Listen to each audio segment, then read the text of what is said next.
The thing is, like, I was drinking coffee when I was in college. It always tasted a little bit different. I wanted to make it always taste good, so I developed this system where I could see the number of variables that actually mattered to coffee. And then when I was out looking for a coffee machine that could control these variables independently, because if you're going to be scientific about something, you have to have independent control of your variables, I couldn't find anything. And so I decided to make my own. We run a proportional integral derivative feedback control on our brew chamber unit.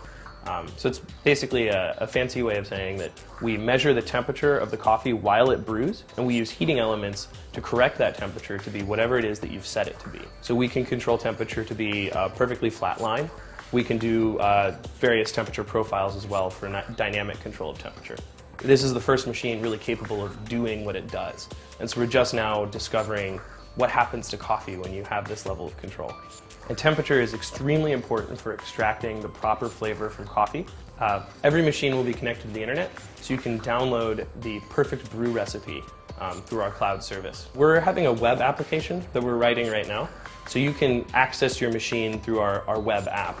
And for example, if you were to use it on an iPad or a computer, it would give you very in-depth control over what you can do with your coffee brewing. So you can craft your temperature profiling, your durations, your ratios of coffee to water right there in our web application, and then load it to your machine.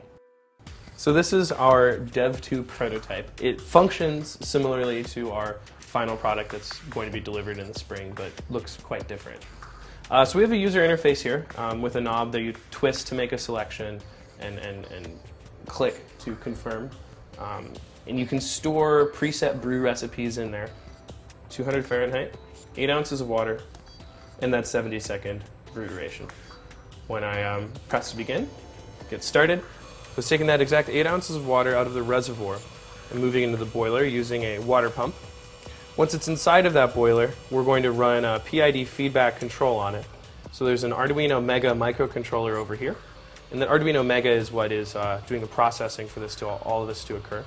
And then there's resistive electrical heating elements inside of the boiler itself. We have the second relay that does power management to our brew chamber unit. And inside of our brew chamber unit, we have 500 watts of resistive electrical heating elements. That's enough to boil water directly if we wanted to. It is a lot of power. That also is controlled by the Arduino Mega. In terms of the sort of larger competition, the buns and the bigger companies out there, luckily I think we've stayed small enough so far that they haven't spent too much time looking our way. I absolutely want to expand to lower markets. It's my vision to make amazing coffee available to everyone, and so absolutely I think bringing our prices down is an aspect of that. Everybody wants to see what's possible, to see what can taste better, and there's a very large group of people that are embracing technology as a way to do that.